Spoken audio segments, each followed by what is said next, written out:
Welcome to Bad Movie Beatdown, and we're back with Adam Sandler this time as we take the third slice from the Happy Madison pie. Just go with it. I think it's at this point that I need to stress that I don't hate everything Adam Sandler has ever done. As part of my research for this season, I also watched several of Sandler's older movies that I happen to have lying around, like The Wedding Singer and Happy Gilmore, which I like things about, and I also like 50 First Dates and Anger Management. Now don't get me wrong, none of these movies are masterpieces and have quite a few flaws, in fact many of the same ones that would dominate his later work, but they were done with enthusiasm if not heart, which allowed you to forgive them because they were good-natured with genuinely funny moments. But as the years have crept on, that spirit has dimmed and replaced with a glazed look in the eyes. The plot beats become more and more mechanical, the sentimentality more unpalatable with the surrounding material, and a feeling of pandering has set in. Yes, Sandler has thankfully dialed back the comedic sociopathy that marked his earlier days, but that's the only concession he's made to aging. In many respects, his films still feel the same way they did a decade ago, and he's still playing boys who haven't quite grown up, despite the fact that he was 46 when this video was first posted. That familiarity is how Sandler draws his fans back in time after time, but it's also textbook complacency. It's pretty obvious by now that Sandler sees them as ways to hang out with his friends and as films second, and his success gives him no reason to change. And nowhere is that more abundant than in 2011's astonishingly effortless Just Go With It, yet another collaboration with director Dennis Duggan. The film's actually an extremely loose remake, although only the credits let that on, of 1969's Cactus Flower, which itself was an adaptation of a French play that had been brought to Broadway. That film's best known for winning Goldie Hawn a Best Supporting Actress Oscar in her first lead film role, and at the time of its release was a huge critical and commercial success, being the 8th highest grossing film of its year. Needless to say, the source film is considerably better than its offspring, and no, I haven't quite figured out why Sandler decided to remake a 40-year-old film, especially when the two only share the basic premise in common and no one would tell aside from the credit. The screenplay is attributed to Alan Loeb, whose less than stellar credits include The Dilemma, Rock of Ages and So Undercover, and Timothy Dowling of Role Models and This Means War, although there's probably a fair bit of improvising and uncredited rewrites knowing who we're dealing with. Made for $80 million, the film made back $215 million worldwide, although domestically it wasn't a huge hit and was on the lower end of Sandler's usual grosses. Still beat Justin Bieber though, so I guess that counts for something I suppose. It was also part of Sandler's dynamite year at the 2012 Razzies, where this got several joint nominations with Sandler's other 2011 comedy Jack and Jill, and as a result won Worst Actor and Worst Director for Sandler and Duggan respectively, as well as nominations for Worst Screen Couple for The Main Love Triangle and Worst Supporting Actor and Actress for Nick Swardson and Nicole Kidman. The film's got an awful title too, Just Go With It! Doesn't that scream crazy madcap hijinks in a really lazy and annoying way? Hey, it's just a stupid comedy, man! Just go with it!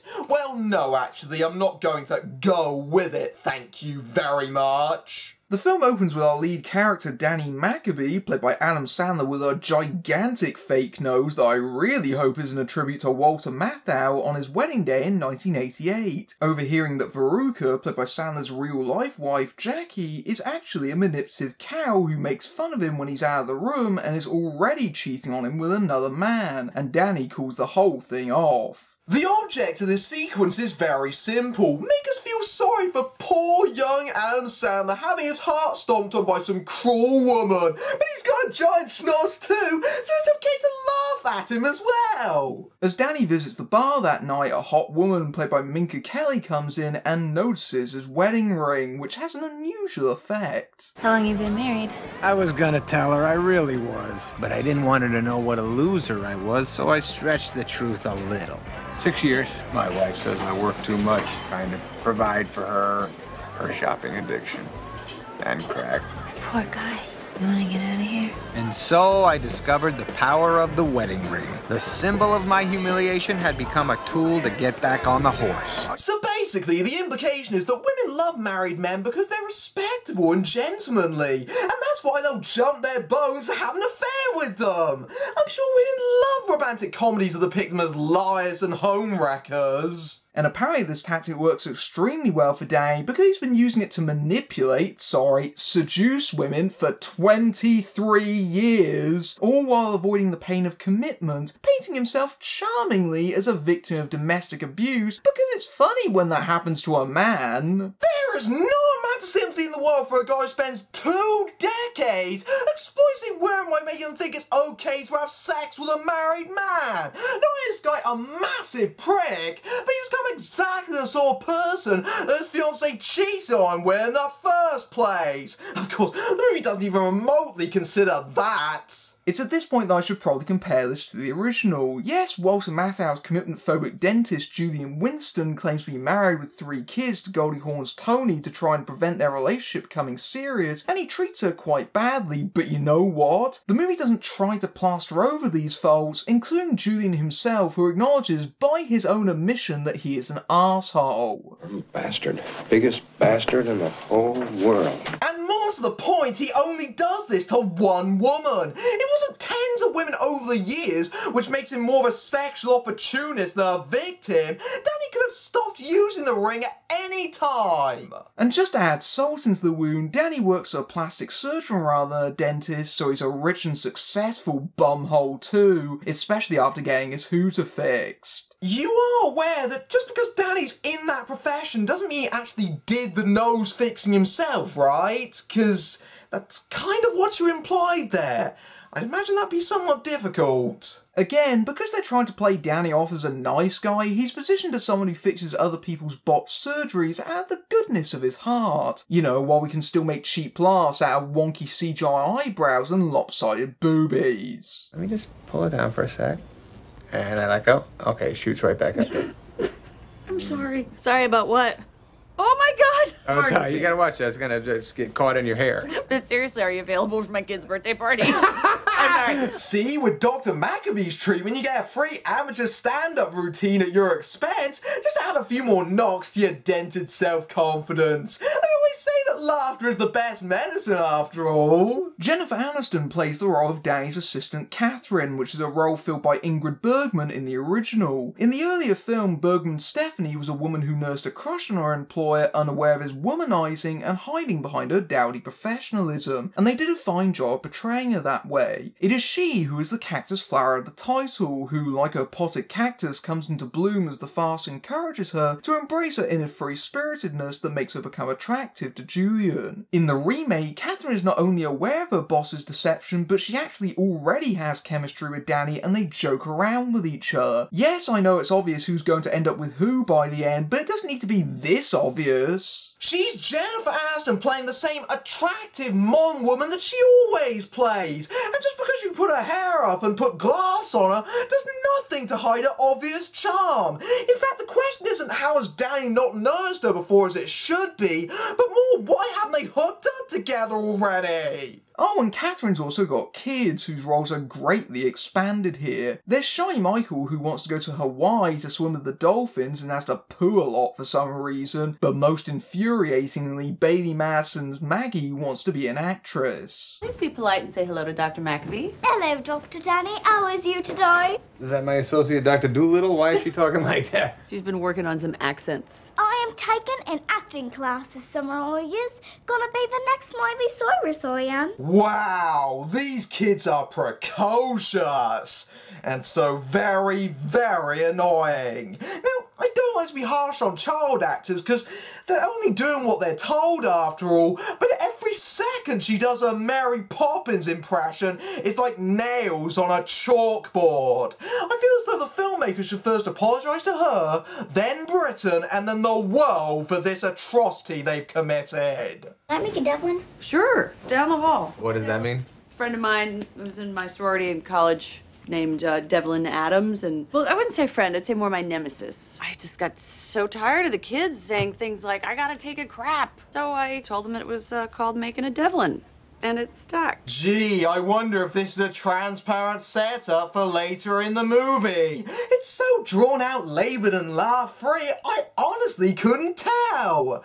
That bodes well for this subplot, doesn't it? There's also the increasingly ubiquitous Nick Swardson, playing Danny's annoying cousin Eddie, who is the analog to June's annoying friend Harvey in Cactus Flower, which suffice to say Swardson is well qualified to play. Look, I don't know who you're seeing, but whoever they are, they don't have what this guy's got. Yeah, I should know, I installed it. Oh, you had a penile enlargement? Yes. Oh, that is hilarious! Why are you telling everybody about my surgery? What, am I hiding? There's secrets around it? You don't think Catherine knows about this? She held the magnifying glass. You did, and the tweezer.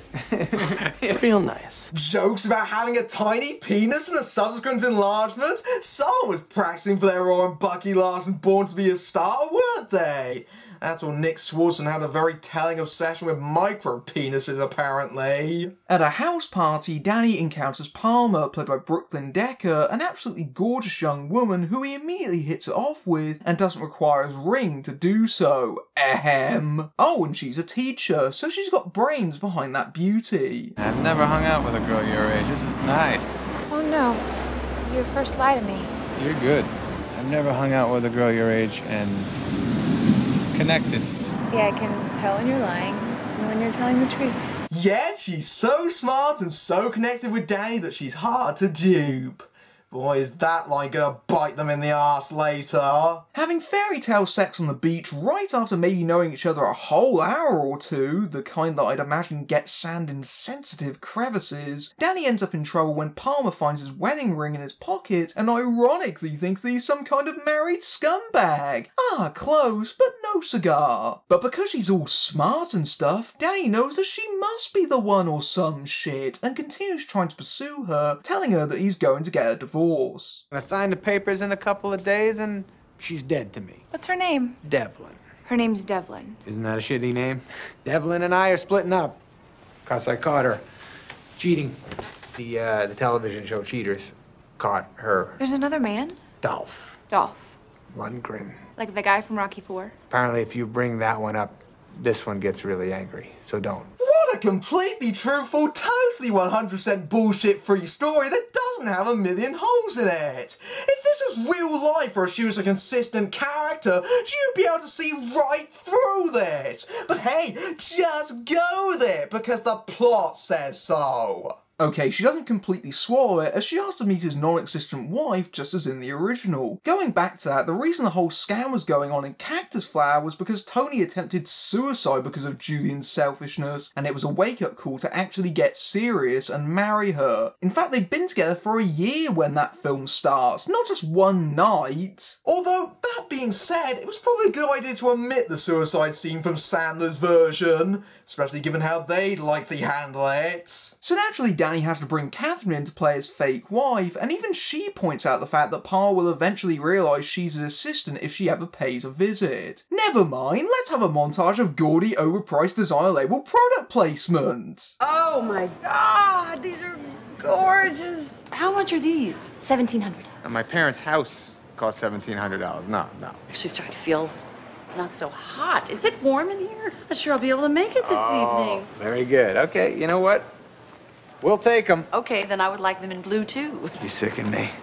Actually, I think you need to get the matching bag, too. I agree. All the girls are sticking together. Isn't that That's good. sweet? For those keeping score, Adam Sandler's character just spent $3,400 on 2 pairs of shoes in a throwaway gag alone. It's nice to see that Sandler's character's become just as rich as he is, so he can spend more money than most people will see in a year, like small change to afford some hot chick.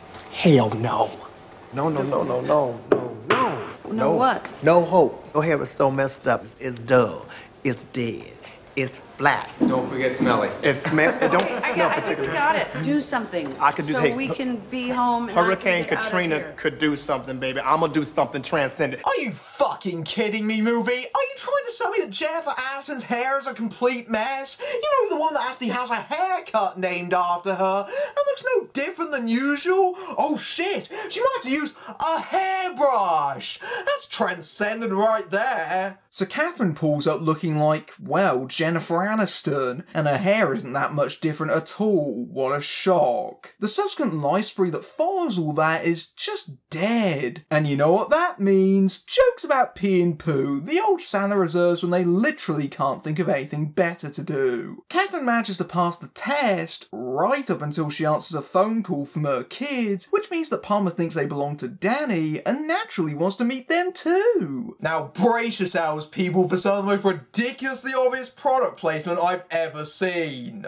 Hey, we're at Pizza Hut! This scene looks like it's right out of a bloody advert. In fact, the Pizza Hut logo is in roughly half the shots during this scene, mostly because it's right next to Sandler's bloody head, so it's there every time it cuts to him. Oh, and maybe you want some Pepsi to wash that down with, because that's in almost all the shots in some way. There's one particular angle that manages to get both logos on display, just in case they weren't being transparent enough. This is actually a regular thing with Sandler's movies. They contain at least one major plug for a fast food chain, obviously tailored towards his everyman shtick, to the point where I think he's done virtually every major chain at least once. This isn't new either. Happy Gilmore had Subway product placement for the entire last third of the film under the guise of lampooning it. Now they can't even be bothered to lampshade it, because that requires effort. If they get any more shameless, they'll be selling ad space on Sandler's forehead. Not that it's that far away in this scene. But anyway, Danny has to convince the children to join this escalating flim-flam, which should be easy for them because they're already forced and unnatural. I thought you'd be excited to have an acting job. It's an acting job, we should get paid. You're gonna get paid in experience. I want to actually get paid. All right, what do you want? $600 for the day, plus overtime if we go over 8 hours. And I want you to pay for the 6-week intensive acting camp that my mom can't afford. $300 in a 3-week class. Done. I would have done it for $500. I would have done it for the experience. Stop acting like mini adults! It's scaring the shit out of me! These aren't children, or at least none that I recognise. They're more like alien doppelgangers that have come to steal our souls. Keep expecting their eyes to turn red at any minute. After guilting their mother into allowing this to happen, they arrange to go to a second meeting with Palmer at her kids' fun house.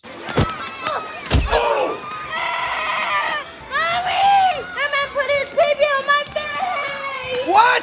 Huh? He put his face on my pee-pee! Danny! Yeah, you know, if you say that in a room full of kids, you tend to get put on the sex offenders register. Hi, you guys. Hello, Palmer. Heard so much about you. You're British. We sent her to boarding school last year in England. Call blimey, Governor! Let's have some tea and crumpets and have a jolly good time in merry old England! She's gonna be doing this for the rest of the movie, isn't she? Is all I have to say about that. Think this is outrageously contrived? Wait for the next one. Michael, determined to get his way, claims that Danny backs out of a promise to go to Hawaii, which means for some absolutely ridiculous reason, they're now all going off to Hawaii together, on a whim! But hold on, it gets worse! Danny, vent! Einstein. I'm confused right now. I've not introduced myself. We have talked on the phone. But I am Sir Dolph Lundgren. What are you doing here? Kevin, I can't go. I texted a picture of my new equipment to my ex-girlfriend. Oh, you're just... And I forgot she's engaged to a UFC fighter. How the hell does he know the lie about the other Dolph Lundgren? He wasn't there in the room at the time. I doubt anyone told him. He's performing the worst German accent since Professor Saloid. Even in this annoyance Olympics, Nick Swartzen's still going for gold. So they arrive at the incredibly opulent and glamorous hotel in Hawaii. Wow, I bet this is expensive. Danny's bank account must really be getting a pasting. I didn't have time to make any reservations, but I need 2 rooms. Unfortunately, we only have our suites left. Oh boy. The Waldorf Astoria at $8,000 per night and the Presidential at $12,000. Yay! Just got reamed. I got the rooms. Alright, so let's take account of everything that Danny has paid for so far. He's paid for several lunches, he made up a Catherine, including thousands of dollars worth of clothing, hundreds of dollars bribing her children, 6 plane tickets to Hawaii, and $20,000 a night on hotel suites for all of them. And this is all for a girl he only knew for for one night and hardly knows anything about. Wish we could all be so lucky, Mr. Big Spender. Hey, why are we stopped here? What's the matter? I can't look at engagement rings? Look all you want, but you and I both know that you're gonna get sick of this hottie and you're gonna be back on the prowl next week. No. You're actually considering getting engagement rings now? Really? That's gonna be one hell of a happy relationship once she discovers that virtually everything she knows about you is a gigantic parade of deceit.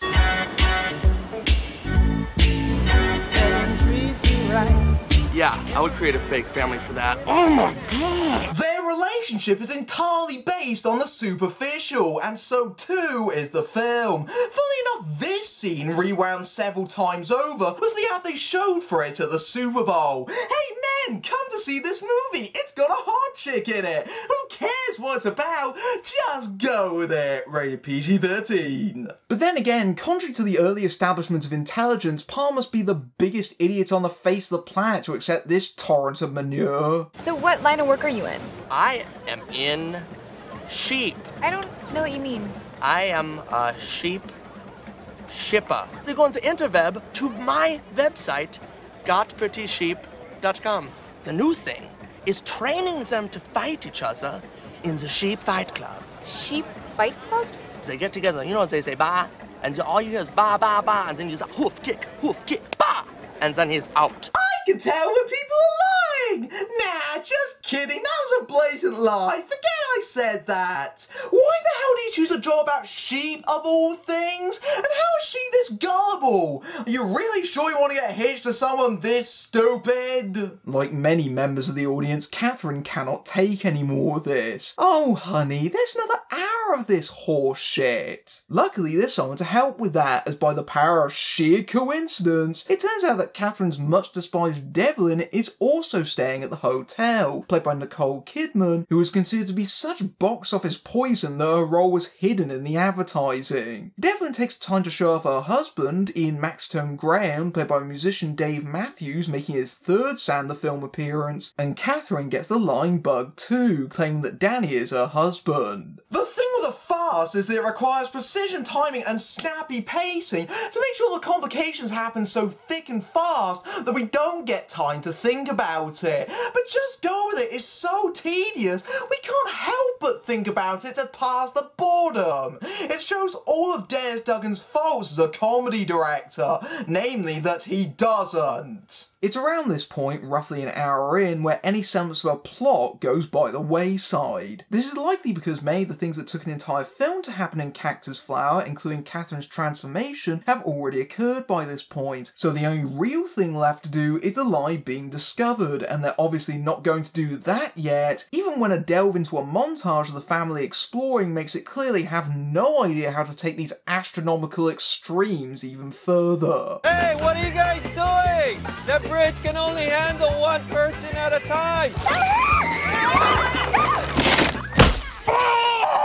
Yep, Adam Sandler's taking a shot to the balls. And that, my friends, is the sound of a barrel being distinctly scraped. I mean, let's just call this for what it is, a shameless excuse for Adam Sandler to bring his friends to hang out for an $80 million holiday in Hawaii under the pretense of occasionally shooting a movie. Some films require blood, sweat and tears just to get made, but this sure isn't one of them. This is almost like watching someone else's vacation footage, except you paid the ticket price for it. The most hardship they probably ever had was having a faulty air conditioner. They even admit that on the audio commentary. Hey, do you want to know the thing that wasn't in the original version of Cactus Flower? The bit where they all saw off to Hawaii for no real reason. They eventually reach a waterfall so we can have, you guessed it, more bikini shots, because if we see her in that enough, this might actually start making sense, I'm guessing. Catherine goes for a dip herself and what? She looks like Jennifer Aniston in a bikini? Well, I never. All right, homeboy, you're up next. Let's go. You gotta squeeze out another log? They can't swim. You can't swim? And you want to swim with the dolphins. That makes a lot of sense. I haven't thought it through. No kidding, you didn't think it through. It must be getting really bad when even Adam Sandler is pointing out the plot holes. After all, the fact they want to swim with dolphins is the only narrative reason we're sodding here in the first place, you brat. I hope you want to spend more time with those kids because Danny and Palmer spend the night taking care of them. If you could be one person beside yourself, who would you be? I don't really want to be anyone else. I'm happy with who I am. I choose me. Or Captain Kirk. Oh, thanks for that, but the question specifically asked you to pick someone other than yourself. But then again, why should he aspire to be anyone else? He's like the rich and powerful ladies man that is Adam Sandler. Name something that makes you sad. That Judi Dench has never won the Oscar for Best Actress. That NSYNC broke up. Yeah, that was rough on all of us. Yes, Palmer just ranked a boy band breaking up as one of the toughest moments in her life. You know, after she was already established as going from fighting divorced parents. Did someone else write her first 2 scenes or something? When the question gets taken to Michael, he breaks down crying over his neglectful real father, which Palmer confuses for Danny and causes a bump in their relationship. Well, that was a major setback. Well, my dad doesn't have time for me. We're sorry. I know you're sorry. I know you got real stuff going on with your family, and it's just painful. But you act professional. Yes, sir. Until I kill you off in a boarding school train accident. I thought it was a car accident. Well, either that or a science explosion, just something. You're gonna be dead soon. That's the good news, okay? So in addition to opening wounds in their real-life family relationship, which he's completely unsympathetic about because he couldn't get the hot chick, he's gonna kill the fictional family off? Wow, these kids are gonna need some serious therapy when this is all over. Well, more so than they already need right now. But to reaffirm that Danny is in fact a nice guy, he spends the time whilst Palmer and Catherine are on a spa day to teach Michael how to swim. Well, doggy paddle at least. And then Devlin suddenly appears and the 2 contrasting lives are put into jeopardy. How about that? Is this your daughter? I'm actually the girlfriend. Whose girlfriend? Hi, guten Tag. I'm the doll. Welcome in. You know what's so crazy is that I have never met anybody with the first name Devlin before. And your name's Devlin. And Hey, pool rugby, and now I'm in the lead.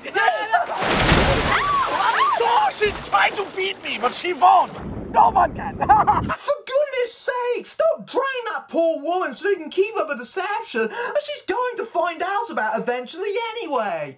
Although, that being said, if you do kill her, at least you don't have to maintain this idiotic charade any longer. That night, Catherine invites Danny to dinner with Devlin to keep face, and in turn forces Eddie to take Palmer as far away from the hotel as he can. If you think the pacing has been glacial for this entire movie, you ain't seen nothing yet, because this feels like we're trapped for an utter eternity with these horrible, unfunny people. did you go over the index cards? I glanced at them, yes. You glanced at them? I graduated med school without reading a book. Just relax. You what? I know you're an Adam Sandler character so you can succeed with the barest minimum of effort, but seriously?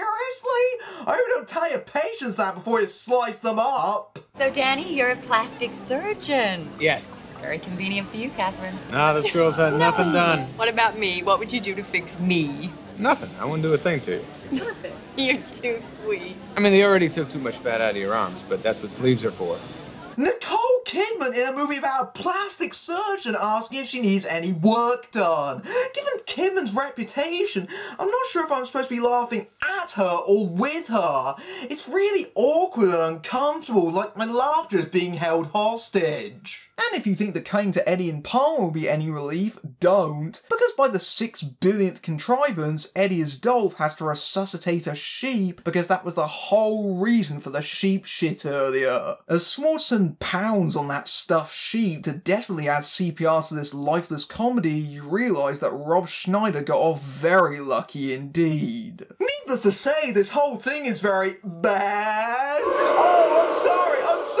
There's only so much I can do with this material. Back at the hotel, they start throwing a hula contest, which both Catherine and Devlin partake in, both showing off their competitive streaks as each tries to prove themselves better than the other. And despite Sandler's usual attempts to cram in jokes at the expense of the old and overweight, this humorous dry patch goes on and on and on. For Pete's sake, can you wrap this up already? Yes, we get it. You're older women, but you can still be sexy. But this is degrading and humiliating for both you two and the audience. It comes to a draw. Oh, come on! This has to be settled with a contest where Catherine and Devlin must push a coconut up their respective partner onto their lips without using their hands. It doesn't help that Nicole Kidman is not exactly known for her natural ability at comedy, and the movie oh so subtly implies that Devlin's seemingly perfect marriage isn't all that it appears. Psst, he might be gay! Focus.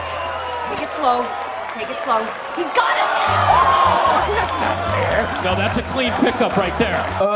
I wouldn't want that coconut anywhere near my lips after that. Of course, Catherine and Danny win, and they realise they might have some feelings for each other. Unfortunately, before he gets a chance to tell her, he ends up bumping into Palmer, who suggests they get married right in Hawaii as soon as possible. Danny accepts just in time for Catherine to walk in and wah wah wah. Except no, Palmer, you can't just get married tomorrow because in case you've forgotten, he's still not quite divorced his fake first wife. And why doesn't Danny tell her that he's not ready yet, or better still, the truth? Stop dicking around this poor woman, you pathological liar! Danny gets cold feet about the wedding. No, really, you don't say! Hell, even Palmer's not entirely sure Danny doesn't have feelings for Catherine. Devlin comes to Catherine, who reveals the truth about herself, and in turn Devlin reveals that she and Ian are breaking up because he's gay. Oh hey, look, sailors! Still using cheap stereotypes, are we? And speaking of honesty... It's nice to tell the truth, it's good. The truth is fun, isn't it? How was the wedding? We're standing on top of this beautiful cliff, and I think to myself, wow, I am about to start my life with the one I love. And the only problem was, the one I loved was not with me.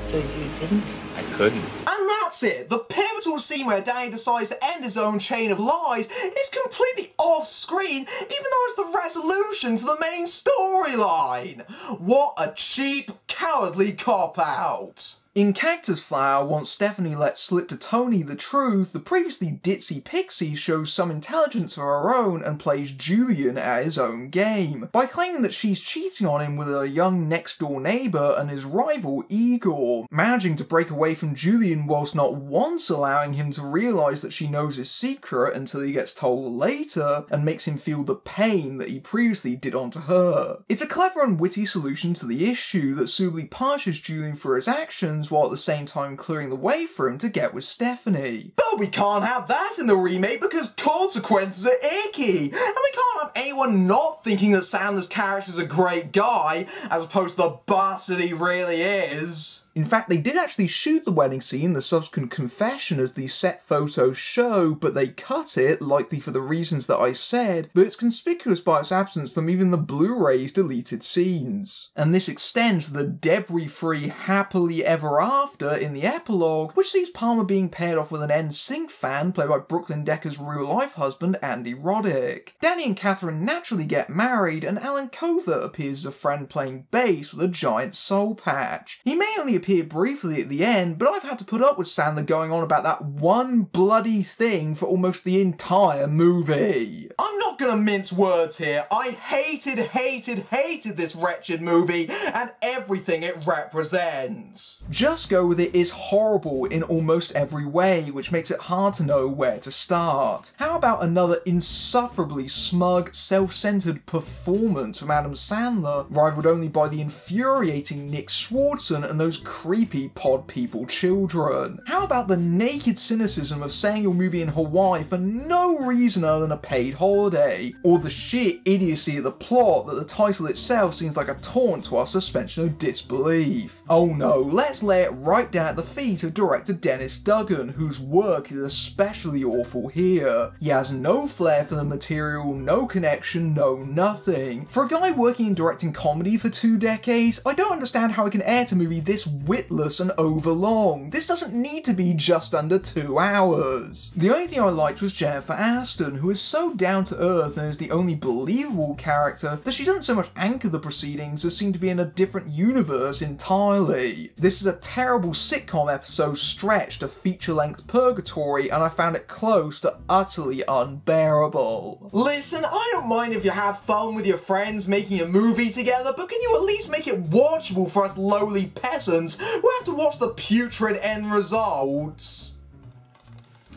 I'm Matthew Buck, beating down bad movies everywhere.